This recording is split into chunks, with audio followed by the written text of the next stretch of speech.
Welcome students. आज की इस वीडियो में हम पढ़ने वाले हैं मेडिकल टर्मिनेशन ऑफ प्रेगनेंसी के बारे में, यानी कि एमटीपी के बारे में। एक और इंपॉर्टेंट टॉपिक को आज हम पढ़ेंगे जिसका नाम है एसटीडी, सेक्सुअल ट्रांसमिटेड डिजीज। और इसी वीडियो में हम लोग पढ़ेंगे इनफर्टिलिटी के बारे में। ठीक है, तो चलिए वीडियो को स्टार्ट करते हैं। आज हम जो पढ़ने वाले हैं, ये जो सारा टॉपिक है, ये सारा का सारा 12th class chapter 4 reproductive health का है। ठीक है, तो चलिए वीडियो को स्टार्ट करते हैं। यह है एमटीपी। एमटीपी का फुल फॉर्म होता है मेडिकल टर्मिनेशन ऑफ प्रेगनेंसी। तो क्या है भाई मेडिकल टर्मिनेशन ऑफ प्रेगनेंसी, क्या होता है एमटीपी, चलिए समझते हैं। MTP medical termination of pregnancy, इसका मतलब ये हुआ कि जो प्रेगनेंसी है उसको टर्मिनेट करना। टर्मिनेट मतलब किसी भी चीज़ को रोक देना, किसी भी चीज़ को ख़त्म कर देना। तो यहाँ पे किस चीज़ को ख़त्म करने की बात हो रही है? प्रेगनेंसी को, यानी कि गर्भ अवस्था को। कैसे समझिए, termination of pregnancy before birth. Termination बता दिए, टर्मिनेशन मतलब किसी भी चीज़ को रोक दे रहे हैं या ख़त्म कर दे रहे हैं। तो किसको? प्रेगनेंसी को। बिफोर बर्थ, बर्थ मतलब बच्चे के जन्म से पहले जब हम किसी भी फीमेल के प्रेगनेंसी को, गर्भ अवस्था को ख़त्म कर देते हैं या रोक देते हैं, उसे हम मेडिकल टर्मिनेशन ऑफ प्रेगनेंसी कहते हैं। ठीक है, अब आगे समझते हैं। इसमें कुछ पॉइंट्स दिया हुआ है, इसको आसान से और रिलैक्स हो एकदम समझते हैं, ईजी लैंग्वेज में। देखिए ये पॉइंट क्या कह रहा है, it is also called abortion. Abortion का तो नाम आप लोग सब कुछ सुने होंगे, एबॉर्शन, है ना। एबॉर्शन का मतलब क्या होता है? किसी भी फीमेल जो गर्भ अवस्था में है, प्रेग्नेंट है, उसके बच्चे को किल कर देना, मार देना, खत्म कर देना। ठीक है, इसी को एबॉर्शन कहते हैं। तो एमटीपी भी तो वही चीज़ है। एमटीपी को ही एक और नाम से हम लोग जानते हैं, एबॉर्शन। एबॉर्शन जो है वो नॉर्मल और लोकल लैंग्वेज में, है ना, सिंपल लैंग्वेज में जो हम लोग आसपास में बात करते हैं वो है एबॉर्शन। बट जो मेडिकल इसका टर्म है ना, उसको हम लोग एमटीपी कहते हैं, मेडिकल टर्मिनेशन ऑफ प्रेगनेंसी। अगला है 45 to 50 million MTP perform all over world in a year.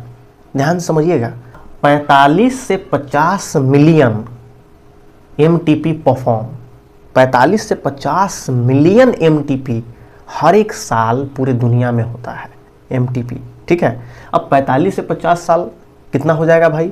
मतलब कि लगभग 4.5 करोड़ से लेके 5 करोड़ के आसपास हर साल एमटीपी किया जाता है, यानी कि एबॉर्शन किया जाता है पूरे दुनिया भर में, है ना। यानी कि उतने बच्चे को मार दिया जाता है या किल कर दिया जाता है। तो क्यों मारा जाता है, क्या इसका रीज़न है, सही है, गलत है, ये गवर्नमेंट इसको अलाउ किया है, नहीं किया, इसको आगे हम लोग समझेंगे। ठीक है, it help in population decreasing.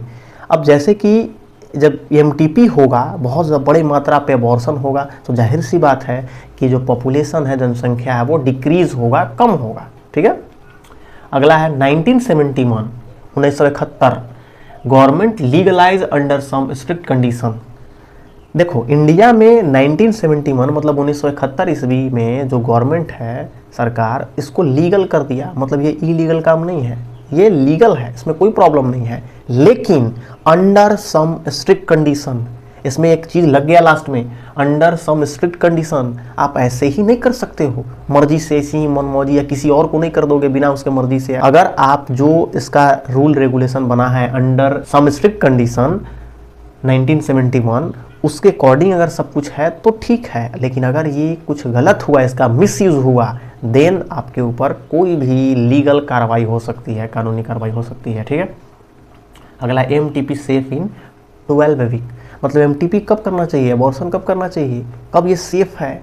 तो 12 वीक तक। मतलब प्रेगनेंसी का जब 12 वीक हो गया, मतलब लगभग 3 महीना के अंदर अगर एमटीपी हो रहा है, एबॉर्शन हो रहा है, तो वो सेफ है। उसके बाद रिस्क है। ठीक है, अब आगे समझते हैं एसटीडी, सेक्सुअल ट्रांसमिटेड डिजीज। ये बहुत इंपॉर्टेंट टॉपिक है ना, 8th क्लास में पढ़ना है, 10th में पढ़ना है, और 12th में तो डिटेल में पढ़ना ही है। ठीक है, सेक्सुअल ट्रांसमिटेड डिजीज क्या होता है? Sexual transmitted disease, a disease which are transmitted through sexual intercourse. मतलब वैसा बीमारी, वैसा डिजीज जो सेक्सुअल इंटरकोर्स, यानी कि सेक्सुअल कांटेक्ट, सेक्स करने के बाद स्प्रेड होता है। सिंपल लैंग्वेज में समझिए, फैलता है। जैसे कुछ बीमारी है, जैसे खांसी, तो कोई आपके सामने आके खांस दे, है ना, आपके मुंह पे, तो हो सकता है वो खांसी स्प्रेड हो जाए, आपको भी हो जाए, है ना। तो वैसे ही ये जो है, ये कब स्प्रेड होगा? ओनली सेक्सुअल कांटेक्ट के दौरान। ठीक, इसका एग्जांपल हो गया एड्स, HIV। एड्स का फुल फॉर्म होता है एक्वायर्ड इम्यूनोडिफिशियेंसी सिंड्रोम, और HIV का फुल फॉर्म होता है ह्यूमन इम्यूनो वायरस। अब समझिएगा, इसमें ये बीमारी जो एड्स है वो सेक्सुअल ट्रांसमिटेड डिजीज का एक एग्जांपल है। अगला है सिफिलिस। सिफिल्स भी जो है वो भी सेक्सुअल ट्रांसमिटेड डिजीज़ का एग्जाम्पल है, ये भी सेक्सुअल कॉन्टेक्ट के बाद स्प्रेड होता है, फैलता है। अगला है गोनेरिया। गोनेरिया भी जो है वो भी एक प्रकार का सेक्सुअल ट्रांसमिटेड डिजीज़ है, और भी बहुत सारे डिजीज होते हैं, बट मेनली यही 3-4 को हम लोग मेंशन करते हैं, और ये बड़े लेवल पे होते हैं, ठीक है।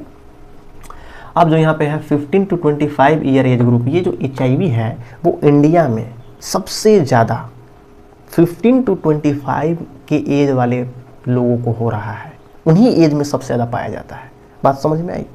15 से लेके जो 25 साल के एज के जो पॉपुलेशन है हमारे कंट्री में, यूथ जो है, जो लड़का लड़की, उसी में सबसे ज़्यादा मात्रा में STD पाया जा रहा है, उसी में सबसे ज़्यादा मात्रा में HIV एड्स पाया जा रहा है। अब बहुत सारे लोग पूछेंगे कि भाई इसी एज में क्यों? क्योंकि देखो इसका सबसे बड़ा रीज़न है कि आपको नॉलेज नहीं है बहुत सारी चीज़ों की।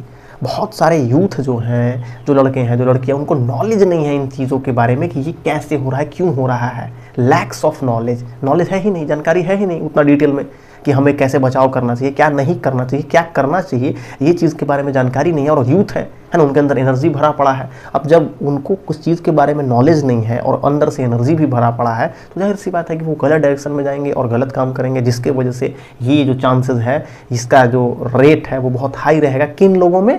यूथ में, 15 to 25 की एज। क्योंकि 15 to 25 का एज है, उन लोगों में ना तो स्कूल में, ना कॉलेज में, ना फ्रेंड सर्कल, ना कहीं पे भी उसने डिटेल में इस टॉपिक पे बात किया जा रहा है, बहुत कम।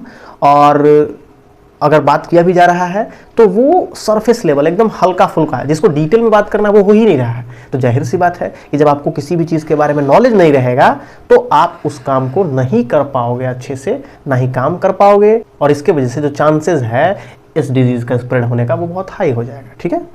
इसी रीज़न की वजह से सबसे ज़्यादा स्प्रेड हो रहा है। In India HIV spread very high. India में जो है HIV बहुत स्पीड में ग्रो कर रहा है, बहुत स्पीड में। इतना स्पीड में ग्रो कर रहा है क्योंकि लोगों को इस चीज़ के बारे में अवेयरनेस नहीं है, जानकारी नहीं है कि क्या हमें करना चाहिए, क्या नहीं करना चाहिए, है ना, कौन सा प्रोटेक्शन यूज़ करना चाहिए, कैसे पता करना चाहिए। और बहुत सारे लोगों को अगर हो भी जा रहा है तो उनको पता नहीं चल पा रहा है, और जब तक पता चल रहा है तब तक बहुत देर हो जा रहा है, ठीक। अब हम लोग समझेंगे यहाँ पे प्रोटेक्शन मतलब क्या, इसका बचाव है, कैसे क्या नहीं करना चाहिए जिसके वजह से ये STD है, सेक्सुअल ट्रांसमिटेड डिजीज़ है, HIV है, ये सारी चीज़ें हमें ना हो, जिससे हम बच सके। सबसे इंपॉर्टेंट चीज़ ध्यान समझिएगा, avoid sex with unknown partner. मतलब कि आपको किसी भी अननोन पार्टनर, जिसको आप नहीं जान रहे हो, चाहे मेल हो चाहे फीमेल, चाहे लड़का चाहे लड़की, कोई भी हो, आप नहीं जानते हो, उसके बारे में डिटेल जानकारी नहीं है कि ये कहाँ से आया, कैसे आया, पूरा अच्छा से नहीं जानते हो उसके बारे में डिटेल, उसके साथ कभी भी सेक्सुअल कॉन्टैक्ट नहीं करना चाहिए, number 1। Number 2, avoid sex with multiple partner. ये बहुत इंपॉर्टेंट चीज़ है। कभी भी आपको मल्टीपल पार्टनर, मतलब कि इसके साथ भी, इसके साथ भी, इसके साथ भी, बहुत सारे लोगों के साथ जब आपका सेक्सुअल कॉन्टैक्ट होगा तो आपको पता नहीं है कि उन सारे लोगों में से किसको हुआ है HIV, कौन इन्फेक्टेड है, और आपको भी हो जाएगा। इसलिए इसको अवॉइड करना चाहिए, कभी भी नहीं करना चाहिए बहुत सारे लोगों के साथ, मल्टीपल पार्टनर्स के साथ, मल्टीपल लोगों के साथ फिजिकल कॉन्टैक्ट यानी कि सेक्सुअल कॉन्टैक्ट नहीं करना चाहिए।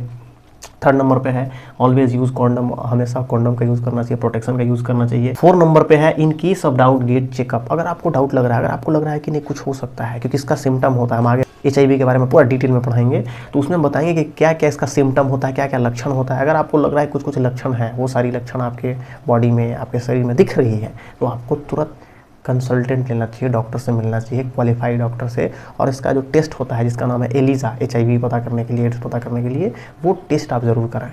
ये इंपॉर्टेंट चीज़ है, ठीक है। और इन सारी चीज़ों का भी ध्यान रखना बहुत ज़रूरी है। इसके साथ साथ कुछ और चीज़ें हैं जिसकी वजह से जो HIV है वो स्प्रेड हो जाता है, जैसे कि ब्लड ट्रांसफ़र। आप अगर ब्लड किसी ऐसे व्यक्ति से ले रहे हो, ऐसे इंसान से ले रहे हो जिसके अंदर ऑलरेडी HIV का वायरस है, HIV है, उसको एड्स हो गया है, और आपके बॉडी में चढ़ गया बाई मिस्टेक, तो जाहिर सी बात है कि आपको भी क्या हो जाएगा, HIV हो जाएगा, है ना। तो ये सारी चीज़ें होती हैं। अब हम लोग पढ़ेंगे इनफर्टिलिटी के बारे में, ठीक है। ये है इनफर्टिलिटी। इनफर्टिलिटी को हम लोग हिंदी में कहते हैं बांझपन, है ना। आप लोग अपने आसपास या फिर अगल बगल में सुने होंगे बांझपन, यानी कि जिसका बच्चा ना हो, जो बच्चा देने में, प्रोड्यूस करने में कैपेबल नहीं हो, सक्षम नहीं हो, उसे इनफर्टिलिटी कहते हैं। समझिए ध्यान से, those people who are unable to produce child, वैसा लोग जो अनेबल है, जो सक्षम नहीं है चाइल्ड को प्रोड्यूस करने में। चाइल्ड जन्म दे ही नहीं सकता है, बच्चा को जन्म ही नहीं दे सकता है ना, वो मेल या फीमेल दोनों मिलके, तो उसको हम लोग क्या कहेंगे, इनफर्टिलिटी, कि भैया इनफर्टिलिटी, ये बांझ है ना, ये बच्चा जन्म नहीं दे सकता है। अब जो बच्चा जन्म नहीं दे पाएगा तो क्या अब उस पेरेंट्स नहीं बन सकता है, क्या माँ नहीं बन सकती है, क्या पिता नहीं बन सकता है? तो नहीं। अब क्या हुआ कि बहुत सारा टेक्नोलॉजी का डेवलपमेंट हुआ, जिसमें ये निकाला गया कि जो पेरेंट्स नहीं माँ बन पा रही है या पेरेंट्स नहीं बन पा रहे हैं, पिता नहीं बन पा रहे हैं, उनके लिए ये उपाय काम करेगा। इसमें से बहुत सारा तरीका जो है उसको यूज़ करके अब पेरेंट्स बना जा सकता है, माँ बाप जो है वो बना जा सकता है। इसमें समझिए in vitro fertilisation. In vitro fertilisation क्या होता है? बॉडी के बाहर दो प्रकार का फर्टिलाइजेशन है। इन वीवो मतलब बॉडी के अंदर फर्टिलाइजेशन होगा फीमेल के, एक होता है इन विट्रो मतलब बॉडी के बाहर फर्टिलाइजेशन होगा, तो उसी को इन विट्रो फर्टिलाइजेशन कहते हैं। अब fertilisation outside the female body, वैसा फर्टिलाइजेशन जो फीमेल बॉडी के बाहर हो रहा है, फीमेल बॉडी के अंदर नहीं हो रहा है फर्टिलाइजेशन, ठीक है, कहाँ होगा? फीमेल बॉडी के बाहर, उसको इन विट्रो फर्टिलाइजेशन कहेंगे। इसका एग्जाम्पल होगा test tube. Test tube baby का आप लोग का नाम सुने होंगे।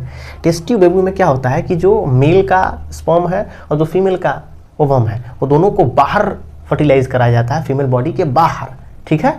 तो इसीलिए इसका नाम क्या पड़ गया? इन विट्रो फर्टिलाइजेशन, ठीक है। और भी बहुत सारा इसका एग्जांपल है। अब जब बाहर फर्टिलाइजेशन हो जाएगा तो फिर उसको फीमेल के बॉडी में फिर इंजेक्ट कर दिया जाएगा, डाल दिया जाएगा। क्या डाल दिया जाएगा? स्पर्म ओवम जो मिला तो क्या बन गया? जाइगोट। जाइगोट को फीमेल के बॉडी के अंदर, इसी का एग्जांपल हो गया ये ZIFT, zygote intrafallopian transfer. Zygote intrafallopian transfer में क्या होता है कि जाइगोट जो बाहर बनाना उसको फीमेल के फैलोपियन ट्यूब में ट्रांसफर कर दिया जाएगा, इंजेक्ट कर दिया जाएगा, है ना। जो जाइगोट बाहर हम लोग फर्टिलाइज कराए उसको फीमेल बॉडी के अंदर ट्रांसफर कर दिया जाएगा। GIFT, gamete intrafallopian transfer. इसमें क्या होता है? गैमेट जो होता है स्पर्म, वो फीमेल बॉडी के फैलोपियन ट्यूब में ट्रांसफर कर दिया जाएगा, है ना, इंजेक्ट कर दिया जाएगा, डाल दिया जाएगा। अब क्या होगा इससे? जब स्पर्म चला गया फैलोपियन ट्यूब में और उधर से एग आ गया तो फर्टिलाइजेशन हो गया ना, ऐसे फर्टिलाइजेशन कराया जाता है। अगला है IVI, इंट्रा यूटेरिन इंसेमिनेशन। यूटेरिन मतलब होता है यूटेरस का बात हो रहा है, अब इंट्रा मतलब अंदर, ठीक है। इंसेमिनेशन आपको पहले भी हम पढ़ाए हैं। इंसेमिनेशन मतलब कोई भी सीमेन को इंजेक्ट कर देना फीमेल के बॉडी में। तो हम लोग इसमें क्या करते हैं? सीमेन लेके मेल का और यूटेरस में, फीमेल बॉडी के यूटेरस में इंजेक्ट कर देंगे, डाल देंगे, ठीक है। अगला ICSI, इसका क्या फुल फॉर्म होता है? Intra cytoplasmic sperm insemination. इसमें हम लोग इंट्रा मतलब इसमें भी हम लोग वही काम कर रहे हैं। साइटोप्लाज्म में हम लोग क्या करते हैं कि स्पर्म को इंसेमिनेशन मतलब उसमें डाल देते हैं, ठीक है। तो यहाँ से भी फर्टिलाइजेशन हो जाता है, और फर्टिलाइजेशन हो जाएगा तो फिर वो पेरेंट्स जो है वो माँ बन सकते हैं और पिता बन सकते हैं, ठीक है। तो आज की इस वीडियो में हम लोग इतना डिटेल में स्टडी किए, MTP पढ़े, STD पढ़े, इनफर्टिलिटी पढ़े। तो फिर आज के लिए इतना ही। तो फिर उम्मीद करते हैं कि ये वीडियो चलिए, वीडियो को लाइक जरूर कीजिए, शेयर कर दीजिए अपने फ्रेंड्स, अपने जितने भी आपके क्लासमेट हैं उन लोगों के पास जरूर वीडियो को शेयर कीजिए। तो फिर आज के लिए इतना ही। तो फिर मिलते हैं नेक्स्ट वीडियो में, तब तक के लिए गुड बाय, टेक केयर।